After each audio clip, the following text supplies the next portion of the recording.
नमस्कार, एक बार फिर से आप सभी का तहे दिल से हार्दिक स्वागत है। अगर आप उत्तर प्रदेश पुलिस भर्ती 2022 के अंतर्गत असिस्टेंट ऑपरेटर, हेड ऑपरेटर या रेडियो ऑपरेटर की तैयारी कर रहे हैं तो आपके लिए साइंस की क्लास नंबर 53 स्टार्ट हो चुकी है। माय डियर फ्रेंड्स, इसके पहले 52 तक अच्छे से कंप्लीट हो चुकी है। अगर आपने नहीं देखा हो तो आप चैनल की प्लेलिस्ट को विजिट कीजिए, वहाँ पर आपको हर एक क्लास क्रम के अनुसार मिल जाएगी, जा कर के आप आसानी से देख सकते हैं। जितनी भी क्लासेस इसके पहले हुई है, अगर आप सारी क्लास देखना चाहते हैं तो कृपया आप टेलीग्राम पर जाकर के भी देख सकते हैं। वहाँ पर आपको डेली बाय डेली लिंक मिलती रहती है। इसके अलावा अगर आप प्लेलिस्ट को विजिट करते हैं तो वो आपके लिए सबसे अच्छा साधन होगा। आप प्लेलिस्ट के माध्यम से और भी आसानी से देख सकते हैं। मेरे प्यारे भाई, मैं आप सबको एक बात और बता दूं कि अगर आप इस चैनल पर पहली बार विजिट किया हो तो कृपया सब्सक्राइब कर लीजिएगा, जिससे आपको हमारी हर एक नई क्लास की अपडेट तुरंत मिला करे। आपको गाइस हर एक नई अपडेट तुरंत मिले, चाहे वो भर्ती से रिलेटेड हो, यानी कांस्टेबल के नोटिफिकेशन या गाइस जॉब के नोटिफिकेशन से संबंधित कोई अपडेट हो, या आपकी लाइव क्लास के बारे में गाइस आपको नोटिफिकेशन हो, तुरंत मिलेंगे। आप कृपया चैनल को सब्सक्राइब कीजिएगा। सब्सक्राइब करने के लिए नीचे आपको एक लाल कलर का सब्सक्राइब बटन दिख रहा होगा, कैपिटल लेटर में लिखा हुआ है सब्सक्राइब, उसे दबा करके गाइस आपको सब्सक्राइब कर देना है। और उसके बाद बगल में एक बेल नोटिफिकेशन आएगा, उसे दबा करके आपको सिलेक्ट ऑल कर लेना है, ताकि आपको आने वाली हर लाइव क्लास नोटिफिकेशन मिला करे। आइए बिना किसी देरी के गाइस आज की इस बेहतरीन क्लास की शुरुआत करते हैं। देखो, मेहनत इतनी करो कि किस्मत भी कहे या किस्मत भी बोल उठे कि ले ले बेटा ये तो तेरा हक है। मेरे प्यारे भाई, और ये मेहनत आपके ऊपर डिपेंड करती है कि आप किस तरीके से तैयारी करते हैं अपने सपने को पूरा करने के लिए। मेहनत इतनी करो मेरे भाई, मेहनत इतनी करो, पूरी जी जान जिद्दत झोंक दो, जितनी आपके अंदर ताकत है पूरी झोंक दो। इस बार अगर आप पूरी ताकत लगा दोगे ना, तो निश्चित है कि आप अपनी मंजिल तक पहुंच जाओगे। आपका जो लक्ष्य है ना मेरे भाई, एक सीट कंफर्म करना, निश्चित है कि वो कंफर्म हो जाएगी। आइए इसी आशा जोश उम्मीद के साथ बढ़ते हैं क्वेश्चन की तरफ। आपके सामने फर्स्ट क्वेश्चन पेश करते हैं। आपके सामने पहला क्वेश्चन टपक चुका है। क्वेश्चन है, किस पिंड का द्रव्यमान केंद्र? किसी भी पिंड का द्रव्यमान केंद्र सदैव पिंड से बाहर की ओर होता है। पिंड की सतह के भीतर, बाहर अथवा सतह पर भी हो सकता है, या गैस सदैव पिंड के अंदर की ओर होता है, या सदैव पिंड के सतह पर होता है। किसी भी पिंड का द्रव्यमान केंद्र कहाँ पर होता है, ये आपसे पूछा गया है। जल्दी जल्दी आंसर देने की कोशिश कीजिए। राइट आंसर क्या हो जाएगा?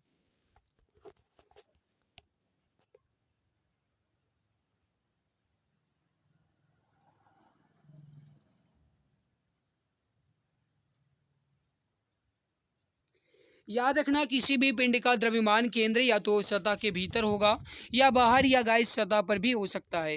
मतलब यहाँ पर आपका ऑप्शन नंबर बी जो है ये बिल्कुल सही हो जाएगा। गाइस यहाँ पर आप थोड़ा एक्सप्लेनेशन इसको देख लो, बहुत ज़्यादा जरूरी एक्सप्लेनेशन है आपके लिए।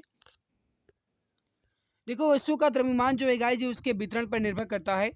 देखो, जो वृत्ताकार वलय है इसका द्रव्यमान केंद्र वलय के केंद्र पर होगा। ओके। जो घनाभ है गाइज इसका जो द्रव्यमान केंद्र होगा, या विकर्णों के जो कटान बिंदु होते हैं, घनाभ गाइज आपने देखा होगा ना, तो गाइज जो विकर्णों के कटान बिंदु होते हैं उस पर गाइज होता है। ओके, उस पर होता है इसका क्या होता है, अ, द्रव्यमान केंद्र। ठोस या खोखला बेलन में बेलन के अक्ष के मध्य बिंदु पर इसका द्रव्यमान केंद्र होता है। अगला आपके सामने कि जड़त्व तो आघूर्ण जो है ये किस पर निर्भर करता है? कणों के वितरण पर, द्रव्यमान केंद्र पर, घूर्णन अक्ष की त्रिज्या पर, या फिर उपरोक्त सभी? बताइए इसका राइट आंसर क्या हो जाएगा? फटाफट आंसर देंगे हमारे सभी प्यारे। राइट आंसर क्या हो जाएगा? देखो, जो जड़त्व तो आघूर्ण है गाइस ये कणों के निकाय या कणों के वितरण पर भी गाइस निर्भर करता है। द्रव्यमान और घूर्णन अक्ष की त्रिज्या पर भी निर्भर करता है। राइट हो जाएगा यहाँ पर आपका उपरोक्त सभी, ऑप्शन डी बिल्कुल राइट हो जाएगा। गाइस यहाँ पर आप इसके एक्सप्लेनेशन को एक बार देख लो, बहुत ही ज़्यादा जरूरी है। देखो गाइस, जो जड़त्व आघूर्ण या एक प्रकार की सदिश राशि है। और एक बात आप और याद रखो, जो गाइस जड़त्व आघूर्ण या फिर जो गाइस आई बराबर होता है, ठीक है, इम्पल्स बराबर होता है, वो होता है mr²। mr² का मतलब है जो अक्ष से दूरी है गाइज उसका हम वर्ग करेंगे, वो r होगा। और m यहाँ पर हो जाएगा आपका मॉस, या फिर गाइज कहा जाए तो द्रव्यमान। तो I is equal to mr²। आगे चल करके आपको इस गाइज फार्मूले पर आपको एक न्यूमेरिकल भी लगाना पड़ेगा, मैंने इसी में सम्मिलित कर रखा है। तो I इज इक्वल टू आपका mr² जो है ये गाइज आपका हो जाएगा इम्पल्स का फार्मूला। और एक बात आप और याद रखिएगा, जड़त्व आघूर्ण का जो मात्रक होता है ये हो जाएगा किलोग्राम प्रति मीटर स्क्वायर, क्योंकि यहाँ पर किलोग्राम हो जाएगा द्रव्यमान और गाइस सॉरी प्रति मैंने कह दिया, इसके लिए माफ करना। जो गाइस द्रव्यमान का मात्रक होता है वो होता है किलोग्राम, और जो गाइस क्षेत्रफल का मात्रक होता है, यानी यहाँ पर दूरी एक प्रकार का क्षेत्रफल ही है, तो दूरी का गाइस जो मात्रक हो जाएगा मीटर स्क्वायर हो जाएगा। तो किलोग्राम मीटर स्क्वायर जो है ये जड़त्व आघूर्ण का मात्रक हो जाएगा। अगला आपके सामने गाइस इसको देखो कि 10 किलोग्राम द्रव्यमान की एक पहिए का इसकी अक्ष के परितः जड़त्व आघूर्ण 160 किलोग्राम प्रति मीटर स्क्वायर है। इसकी घूर्णन त्रिज्या ज्ञात करना। यहाँ पर आप देखो मेरे प्यारे भाई, आपको यहाँ पर m दिया गया है, यानी m आपको दिया गया कितना, 10 किलोग्राम। एक मिनट रुकिए, चलिए देखो यहाँ पर जो आपको m दिया गया वो कितना दिया गया, 10 किलोग्राम। ओके, फिर देखो गाइस यहाँ पर जो आपको आई दिया गया या इम्पल्स दिया गया, जड़त्व आघूर्ण दिया गया, वो दिया गया 160 किलोग्राम प्रति मीटर स्क्वायर। आपसे इसकी घूर्णन त्रिज्या यानी आपसे आर पूछा गया है। अब गाइस मैंने अभी आप सभी को बताया आई बराबर एम आर स्क्वायर वाला यहाँ पर आपको फार्मूला लगाना है। आई के स्थान पर आप रखेंगे 160, एम के स्थान पर आप रखेंगे 10 और आर स्क्वायर आपको रहने देना है। तो गाइस यहाँ पर आप रखिए 160 बराबर 10 आर स्क्वायर यहाँ पर रहने दीजिए, तो 160 बट्टा 10 बराबर आर स्क्वायर। एक से एक कैंसिल हो जाएगा गाइस, यहाँ पर आपका हो जाएगा 16 बट्टे 1 आर स्क्वायर, यानी 16 बट्टे 1 बराबर आर स्क्वायर। गाइस इस स्क्वायर को आप यहाँ से पक्षांतर करेंगे, इस पर रूट चढ़ जाएगा, यानी 4 चौके 16, यानी यहाँ पर 4 मीटर आपका राइट हो जाएगा। यहाँ पर आप इसके एक्सप्लेनेशन को देख लेना, एक अच्छे ढंग से आपको समझ में आ जाएगा। जैसे मैंने समझाया है बिल्कुल उसी तरीके से यहाँ पर भी आपको मिल जाएगा। अगला देखो गाइस क्वेश्चन आपसे क्या कह रहा है, इसको देखिए। नल की 2 अंगुलियों की सहायता से आसानी से खोला अथवा बंद किया जा सकता है, आखिर क्यों? इसका आंसर आपको बताना है। राइट आंसर क्या हो जाएगा, जल्दी जल्दी आंसर देने की कोशिश कीजिए मेरे प्यारे भाई। सही आंसर क्या हो जाएगा? सही आंसर हो जाएगा आपका, वो हो जाएगा जो भी डियर प्यारे भाई बता रहे हैं कि बनने वाले बल युग्म के कारण जो घूर्णी प्रभाव होता है उसके कारण गाइस जो नल की जो गाइस ढक्कन होते हैं उसको अंगुलियों की सहायता से खोला अथवा बंद किया जा सकता है। राइट हो जाएगा यहाँ पर आपका ऑप्शन नंबर सी। नेक्स्ट आपके सामने गाइस इसको देखिए आप, एक मिनट। अगला क्वेश्चन आपके सामने, ये लगभग हमें लगता है कि आपका ये न्यूमेरिकल है। हाँ भैया न्यूमेरिकल ही है। क्वेश्चन है कि एक लड़के का भार 300 न्यूटन है। फिर है एक मकान की दूसरी मंजिल जिसकी ऊंचाई कुल मिलाकर के 7 मीटर है तक चढ़ने के बाद वह वापस नीचे आ जाता है, वह कितना कार्य करता है? अब देखो, अगर कुछ प्यारे भाई तो इसको लगाने की कोशिश कर रहे होंगे, फटाक से लगाने भी लग रहे होंगे, लेकिन आपको लगाना बिल्कुल भी नहीं है, सॉल्व बिल्कुल भी नहीं करना है, क्योंकि इसका आंसर 0 आएगा। है ऐसा क्यों? देखो, आप यहाँ पर देख सकते हो गाइस कि लड़का भले ही वो 7 मीटर की ऊंचाई पर गया, लेकिन वह फिर से वापस आ गया, मतलब उसने विस्थापन तो किया ही नहीं, है ना? विस्थापन गाइस उसने किया नहीं। जब विस्थापन शून्य होगा तो जाहिर सी बात है कि कार्य भी आपका शून्य होगा। राइट हो जाएगा यहाँ पर आपका ऑप्शन नंबर सी। जो भी प्यारे भाई यहाँ पर ऑप्शन नंबर सी बता रहे हैं बिल्कुल सही आंसर हो जाएगा। कुछ प्यारे भाई तो यहाँ पर 2100 जूल बता रहे हैं, जो कि बिल्कुल गलत है।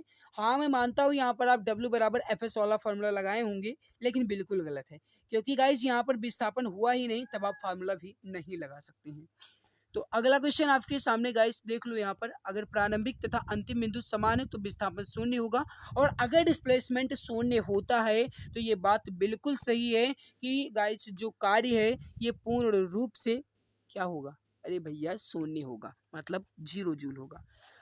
फिर देखो ये क्वेश्चन आपसे पूछा गया, 10 किलो के एक पिंड को 30 मीटर की ऊंचाई पर ले जाकर के फिर उसी स्थान पर लाया जाता है जहां से वो चला था, कार्य कितना होगा? जी बराबर आपको दिया गया है, दिमाग लगाओ, आंसर आपको आसानी से आएगा।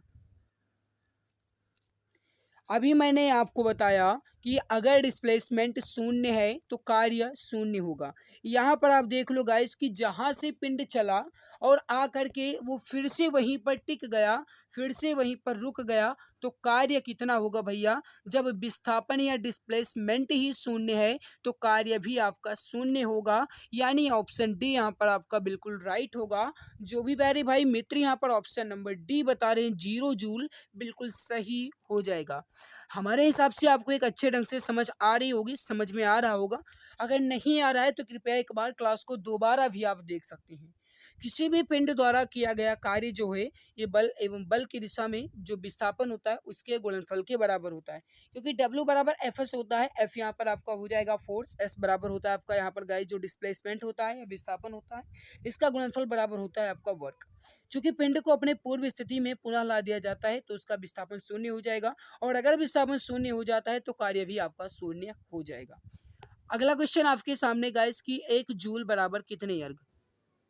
इसका आंसर आप बताएंगे 1 जूल बराबर कितने अर्ग। 1 जूल जो है गाइस जी हमेशा 10 की घात 7 अर्ग के बराबर होता है। आप ये याद रखना, राइट हो जाएगा यहाँ पर आपका ऑप्शन नंबर सी। जो भी प्यारे भाई मित्र यहाँ पर ऑप्शन सी बता रहे हैं बिल्कुल सही हो जाएगा। यहाँ पर आप देख लो मेरे प्यारे भाई, ये आपसे पूछे जा सकते हैं गाइस। अगर आपसे ये कहा जाता है कि एक इलेक्ट्रॉन वोल्ट बराबर कितने जूल, तो 1.6 इंटू 10⁻⁻19 जूल बराबर 1 ईवी। गाइस अगर आपसे ये कहा जाता है कि 1 किलोवाट घंटा, यह जो गाइस 1 किलोवाट आवर है, ये कितने जूल के बराबर होता है, तो 3.6 इंटू 10⁻6 जूल के बराबर। एक कैलोरी जो है गाइस ये होती है 4.18 जूल के बराबर। ठीक है, तो ये आप पूरा याद रखना मेरे प्यारे भाई। ये पूरा जो गाइस यहाँ पर मान लिखा गया है, ये आपसे कहीं ना कहीं गाइस क्वेश्चन बना करके पूछे जा सकते हैं, तो आप इसे याद रखिएगा। ऊर्जा को जो विमीय सूत्र होता है, डायमेंशनल फार्मूला होता है मेरे प्यारे भाई, वह होता है ml/T⁻³ ठीक है। चलिए अगला क्वेश्चन आपके सामने कि जब हम एक रबड़ के गद्दे वाली सीट पर बैठते हैं अथवा जब गद्दे पर लेटते हैं तो उसका आकार परिवर्तित हो जाता है। ऐसा पदार्थ में कौन सी ऊर्जा पाई जाती है। लगभग गला सूखने लग गया है, फिर भी आप ऐसे मित्र हैं, ऐसे स्वार्थी मित्र हैं कि क्लास लाइक नहीं करते हो। मेरे भैया मेहनत आपके लिए कर रहे हैं, जी जान शिद्दत लगाए हुए हैं, लेकिन आप ऐसे मित्र हो कि फ्री में क्लास देखना चाहते हो। अरे भैया फ्री में ही तो क्लास आपके लिए यार लाई जा रही है, कम से कम लाइक तो कर ही दिया करो यार। मेरे प्यारे भाई एक बार लाइक कर दो, सभी मित्र प्लीज़ लाइक कर दो। बहुत मेहनत लगती है, बहुत ज़्यादा मेहनत लगती है। पहले कंटेंट इकट्ठा करना पड़ता है, अच्छे ढंग से समझना पड़ता है, फिर मैं आपको एक अच्छे ढंग से समझाता हूँ। बोलते बोलते गला सूख जाता है, कोई मतलब नहीं। मैं अपना कीमती समय निकालता हूँ, कोई मतलब नहीं। आपके लिए जो कुछ भी देता हूँ फ्री में, कोई मतलब नहीं। क्योंकि गाइस आप ऐसे मित्र हैं कि हमारी कुछ भी मेहनत आपको नहीं दिख रही है। मेरे भैया अगर मैं आपके लिए मेहनत करता हूँ, पूरी जी जान शिद्दत लगा रहा हूँ, तो आपकी भी जिम्मेदारी है, ये आपका भी फर्ज बनता है कि आप हमारी मेहनत को देखें। ठीक है, तो अगर दिख रही है मेहनत तो आप लाइक कर सकते हो, अदरवाइज आप स्वतंत्र हो, जैसी आपकी इच्छा। मैं तो कुछ कर नहीं सकता मेरे भाई, मैं आपके आगे केवल और केवल रिक्वेस्ट ही कर सकता हूँ, और रिक्वेस्ट के अलावा हमारे पास कुछ भी नहीं है। और आप हमारी रिक्वेस्ट को माने या ना माने, मैं भी नहीं कर सकता कुछ, है ना। तो अगर लगती है मेहनत, लग रहा है कि मैं आपके लिए मेहनत कर रहा हूँ, तो एक बार लाइक कर दो। और जो चैनल पर पहली बार आए मैं सब्सक्राइब जरूर कर लेंगे। जो भी प्यारे भाई बहन चैनल पर पहली बार आए मैं सब्सक्राइब कर लेंगे, ताकि आने वाली हर लाइव क्लास की नोटिफिकेशन आपको मिला करे। मित्र तक शेयर भी कर दें अगर आपकी इच्छा है तो। ठीक है, स्थितिज ऊर्जा यहाँ पर राइट होगा आपको ऑप्शन नंबर बी। हाँ एक बात और आपको बता दें कि एक बार हमारे पास एक बच्चे ने कमेंट्स किया कि सर अगर हम वीडियो को शेयर करेंगे तो कंपटीशन बढ़ेगा। देखो भैया अगर आप ये सोच रखते हो तो बहुत गलत सोच है। आपको वीडियो शेयर करो, मैं ये नहीं कहता कि आप वीडियो को शेयर करो या ना करो, लेकिन अगर आप गाइस किसी दूसरे का भला नहीं चाहते हो तो बहुत गलत बात है। आप गाइस वीडियो शेयर करो ना करो मुझे फ़र्क नहीं पड़ेगा, हालांकि शेयर करोगे तो मुझे बहुत अच्छा लगेगा। लेकिन गाइस अगर आप ये कहो कि वीडियो शेयर करने से कंपटीशन बढ़ेगा तो ये बात बिल्कुल गलत है, क्योंकि आप गाइस इस वीडियो को नहीं शेयर करोगे, जो बच्चा फॉर्म फिलअप किया है निश्चित है कि वो पढ़ेगा ही पढ़ेगा। कंपटीशन अगर बढ़ना है तो बढ़ेगा, कोई रोक नहीं सकता है। ठीक है, तो ये बात बिल्कुल भी ना कहना कि कि गाइस अगर मैं वीडियो शेयर करूंगा तो कंपटीशन बढ़ेगा, ये बात बिल्कुल भी ना करना मेरे भाई। ठीक है, तो यहाँ पर स्थितिज ऊर्जा आपका राइट हो जाएगा। यहाँ पर आप ये भी याद रखना P=mgh वाला इसका फार्मूला होता है। ठीक है, यानी गाइस यहाँ पर जो आपका मास होता है, गुरुत्वीय त्वरण होता है, h यानी कि ऊंचाई होती है, उसका गुणनफल आपका हो जाएगा स्थितिज ऊर्जा। अगला आपके सामने क्वेश्चन देखो, 1 हॉर्स पावर का मान जो है किसके बराबर होता है। आपने गाइस इसको जीके में भी देखा होगा, क्योंकि गाइस ये आपका बहुत इजी है और उसमें भी दिया गया था। हालांकि 746 जूल यहाँ पर आपका राइट हो जाएगा। जो भी डियर प्यारे भाई ऑप्शन ए बताए हैं बिल्कुल सही हो जाएगा। चलो देखो ये आपका गाइस न्यूमेरिकल आ गया, बहुत ही इजी है, बहुत इजी न्यूमेरिकल है। यदि किसी वस्तु पर 10 न्यूटन का बल लगाया गया और उसे लगाने के कारण वस्तु के स्थान में 5 मीटर का परिवर्तन हुआ, वस्तु द्वारा कार्य कितना किया गया। मैंने अभी आपको बताया कार्य बराबर होता है बल और बल की दिशा में किया गया विस्थापन। बल यहाँ पर जो आपको दिया गया है फिजिकल टू दिया गया वो दिया गया 10 न्यूटन, और जो आपको गाइज यहाँ पर डिस्प्लेसमेंट या यस बराबर दिया गया वो दिया गया 5 मीटर। अब गाइज यहाँ पर आप आसानी से बता सकते हैं 10 × 5 = 50, मतलब 50 जूल यहाँ पर आपका राइट होगा। ऐसा तो ही है, बिल्कुल मेरे भैया 50 जूल यहाँ पर आपका राइट होगा। जो भी मित्र प्यारे भाई यहाँ पर ऑप्शन सी बताए हैं बिल्कुल सही हो जाएगा। अगला देखो, 36 वृत्त में नियत चाल से गतिशील वस्तु के लिए क्या नियत होना चाहिए। ये क्वेश्चन आपका एग्जाम की दृष्टि से काफ़ी ज़्यादा इंपॉर्टेंट है, तो बताइए इसका राइट आंसर क्या हो जाएगा। जल्दी जल्दी आंसर दीजिए, परफेक्ट आंसर क्या हो जाएगा। सही आंसर हो जाएगा काइनेटिक एनर्जी, ऑप्शन नंबर ए आपका राइट हो जाएगा।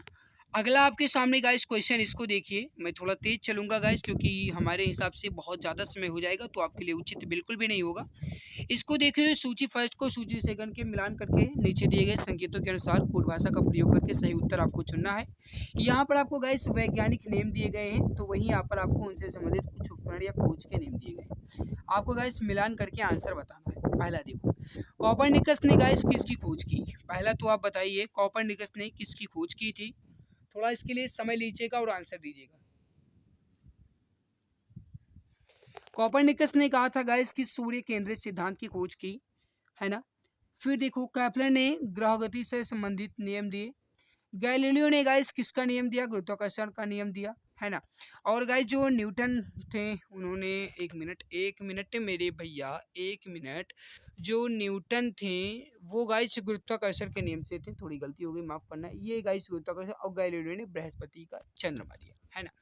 राइट हो जाएगा यहाँ पर आपका हो जाएगा क्या हो जाएगा, पहले 3 4 फिर 1 2, है ना। 3 4 और 1 2 राइट हो जाएगा यहाँ पर आपका ऑप्शन नंबर डी। जो भी प्यारे भाई मित्र यहाँ पर ऑप्शन नंबर डी 3 4 1 2 बता रहे हैं, बिल्कुल सही हो जाएगा। अगला क्वेश्चन आपके सामने, केपलर ने खोज करके ज्ञात किया कि ग्रहों की परिक्रमा की जो कक्षाओं की आकृति है ये कैसी है। इसका आंसर आप बताएंगे, राइट आंसर क्या हो जाएगा। जल्दी जल्दी आंसर दीजिए, सही आंसर क्या हो जाएगा। क्वेश्चन नंबर 13 है, फटाफट आंसर दीजिए मेरे प्यारे भाई। इसका सही आंसर क्या हो जाएगा। राइट हो जाएगा आपका दीर्घ वृत्तीय है, ऑप्शन नंबर सी आपका बिल्कुल सही हो जाएगा। न्यूटन प्रति किलोग्राम जो है किसका मात्रक है। अगर आप आसानी से आंसर इसका देखना चाहते हैं तो बहुत इजी है, थोड़ा दिमाग लगाना है, आंसर आपका बिल्कुल आसानी से आएगा।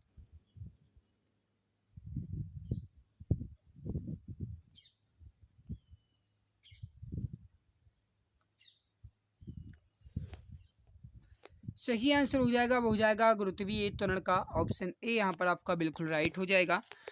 चलिए अगला, कि गुरुत्वीय त्वरण जी का मान जो है कितना होता है। सभी जानते होंगे मेरे प्यारे भाई, जल्दी जल्दी आंसर दीजिए, इसका राइट आंसर क्या हो जाएगा। गुरुत्वीय त्वरण जी का मान कितना होता है। राइट हो जाएगा आपका 9.8 न्यूटन या फिर 9.8 मीटर प्रति सेकंड स्क्वायर। सही आंसर हो जाएगा यहाँ पर आपका ऑप्शन नंबर ए। अगला आपके सामने गाइस की, पृथ्वी से चंद्रमा पर जाकर के वापस लौटने पर अंतरिक्ष यान के रॉकेट को किसके विरुद्ध कार्य करने के लिए अधिकतम ऊर्जा की आवश्यकता होगी।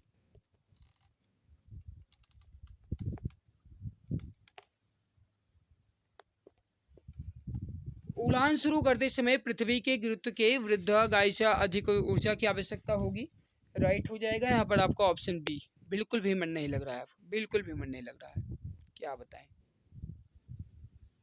चलिए कोई बात नहीं मेरे भैया, हमारा तो ये कर्तव्य है, आप ऐसे मित्र हो कि शेयर नहीं करते हो। चलो कोई बात नहीं। अंतरिक्ष में दो बिंदुओं की पृथकता जो दूरी होती है इसे क्या कहते हैं।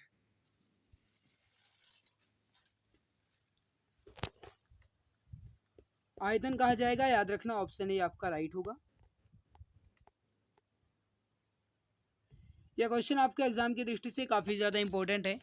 अगर मान लिया जाए m1 और m2 दो द्रव्यमान हैं और दो पिंडों के बीच की दूरी जो है ये r है, तो उनके बीच जो गुरुत्वाकर्षी आकर्षण बल होगा वो क्या होगा, मतलब उसका सूत्र क्या होगा। आपने क्लास 11th में इसे पढ़ा होगा, हालांकि 12th में भी शायद था, तो आपने पढ़ा होगा।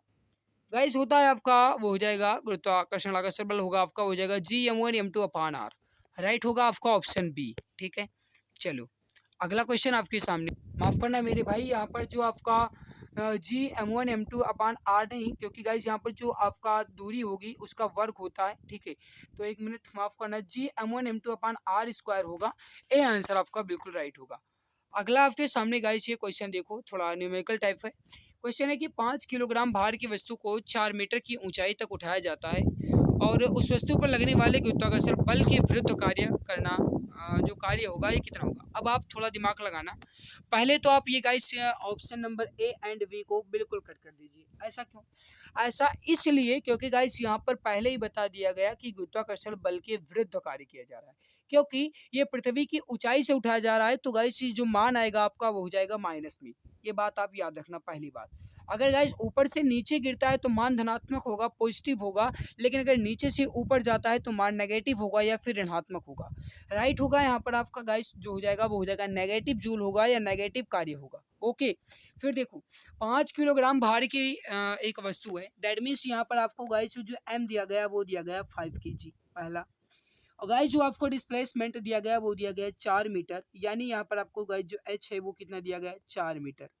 जी आपको दिया गया वो दिया गया 10 मीटर प्रति सेकंड स्क्वायर। ठीक है, अब गाइस यहाँ पर आपको कार्य पूछा गया W बराबर एम जी एच वाला फॉर्मूला लगाओ।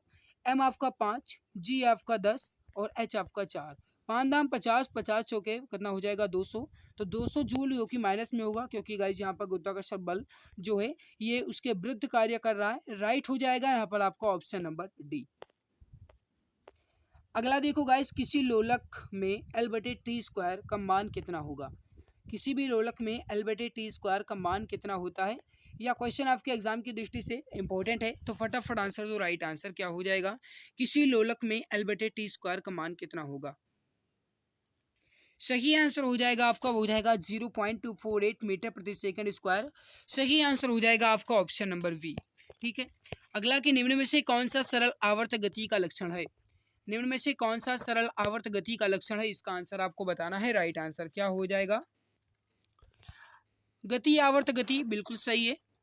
इसके त्वरण विस्थापन का समानुपाती होती है, ये भी सही है। गति माध्य स्थिति अथवा साम्यावस्था के परित सरल रेखीय होती है, ये भी सही है। मतलब ऑप्शन डी आपका राइट होगा। अगला आपके सामने निम्नलिखित में से कौन सी प्रक्रिया वृष्टि का रूप नहीं है। वृष्टि का रूप मतलब ये हुआ मेरे प्यारे भाई कि इसमें कौन सी प्रक्रिया जो है वह बरसात का रूप नहीं है। और एक बात मैं आपको और बता दूं कि ये जो आपको क्लासेस मिल रही है हो सकता है कि ये क्लासेस आपकी बंद भी हो जाएं। ऐसा इसलिए क्योंकि बहुत ही मेहनत लगती है, बहुत ही ज़्यादा कीमती समय आपके लिए निकालते हैं। तो अगर आप क्लास में सपोर्ट करेंगे, मित्र तक शेयर करेंगे तो भी आपको क्लासेस मिल पाएंगी, अदरवाइज़ क्लास बंद हो जाएगी, कोई ज़रूरी नहीं है। ओके, आपकी इच्छा पढ़ो या ना पढ़ो मुझे घंटा फ़र्क नहीं पड़ेगा। गाइस बहुत ही ज़्यादा मन बिल्कुल भी नहीं लगता, ये बात आप समझ लो। बहुत ही ज़्यादा गाइस गुस्सा लग जाता है जब बच्चे नहीं देखते हैं। हमारे पढ़ाने का मतलब क्या जब बच्चे ही ना देखें, ऐसे ही बकते रहें, कोई मतलब ही नहीं है। मेरे भैया अगर आप क्लास डेली पाना चाहते हो तो सपोर्ट करना। कमेंट में ये ज़रूर बताइएगा पहले आप कि आप हमारा सपोर्ट करना चाहते हैं या नहीं। आज के इस क्लास में कम से कम 50 कमेंट ऐसा होना चाहिए जो गाइस इस पर अपनी राय दे कि हाँ मैं सपोर्ट करना चाहता हूँ या मैं नहीं करना चाहता हूँ। इस पर आप ज़रूर राय दीजिएगा। ठीक है, देखो यहाँ पर ओस, कोहरा और वर्षा। ओस, कोहरा और वर्षा जो है गाइस ये एक प्रकार के वृष्टि के रूप होते हैं या बरसात के रूप होते हैं। जल बर्बाद कोई बरसात का रूप नहीं है ना। राइट होगा यहाँ पर आपका ऑप्शन डी। अगला ये देखो गाइस, ये क्वेश्चन आपका एग्जाम की दृष्टि से बहुत ज़्यादा इंपॉर्टेंट है। एक साफ शीशे के प्लेट पर पानी की बूंद गिराने से वह फैल जाता है जबकि पारे की एक बूंद गोलाकार बनी रहती है। कारण क्या है, इसका आंसर आपको बताना है। और लगभग ये गाइस जो क्वेश्चन है आपका ये लगभग लास्ट क्वेश्चन भी है। पारे का जो संसंजन है वह शीशे के साथ असंजन से अधिक होता है। ओके, पारे का जो संसंजन है वो शीशे के असंजन से अधिक होगा। राइट हो जाएगा आपका ऑप्शन सी। ये आप पूरा देख लो इसका एक्सप्लेनेशन। मेरी प्यारे भाई आप ये जरूर बताइएगा 24 में आपका स्कोर कितना रहा। ठीक है, अच्छी लगी लाइक करना, अदरवाइज आप स्वतंत्र है जैसी आपकी इच्छा। अगर आपकी इच्छा है तो सपोर्ट कर सकते हो। मिलते हैं दूसरी नई क्लास में। ठीक है, धन्यवाद। ओके, अब सरकारी नौकरी पाना हुआ और भी आसान। अब आपका सपना होगा अपना। जी हाँ, अगर आप किसी भी गवर्नमेंट जॉब जैसे UP police constable, assistant operator, head operator या फिर रेडियो ऑपरेटर या यूपी लेखपाल या किसी भी गवर्नमेंट जॉब की तैयारी कर रहे हैं तो आपके लिए सुनहरा मौका है। आप YouTube channel exam Guruji by Arvind sir के साथ जुड़कर अपनी तैयारी को और भी परफेक्ट बना सकते हैं।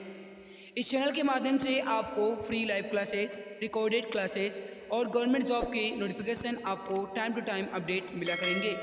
इसके अलावा सारी क्लासेस के PDF, हैंड रिटन नोट्स, और बुक्स बिल्कुल फ्री में Telegram channel exam Guruji by Arvind sir पर मिलेगा। इसके लिए आप टेलीग्राम पर सर्च करें exam Guruji by Arvind sir और फाइल वाले ऑप्शन पर क्लिक करके हर एक क्लास की PDF, हैंड रिटन नोट्स एवं बुक्स को बिल्कुल फ्री में पा सकते हैं। गाइस, अगर आप मुझे इंस्टाग्राम पर फॉलो करना चाहते हैं तो इंस्टाग्राम पर सर्च करें अरविंद जायसवाल 000 और वहाँ पर भी मुझे DM कर सकते हैं। कोई भी समस्या है तो वहाँ पर भी आप मुझसे संपर्क करना चाहते हैं तो संपर्क कर सकते हैं। इसके अलावा अगर आप फेसबुक पेज को लाइक करना चाहते हैं तो exam Guruji by Arvind sir के नाम से फेसबुक पेज है, उसको भी आप लाइक एवं फॉलो कर सकते हैं। तो मेरे प्यारे भाई बहन, आप जुड़े रहिए exam Guruji by Arvind sir के साथ, क्योंकि अब आपका सपना होगा अपना, एक सीट कंफर्म है, अब की बार सरकारी नौकरी तुम्हारे हाथों में होगी।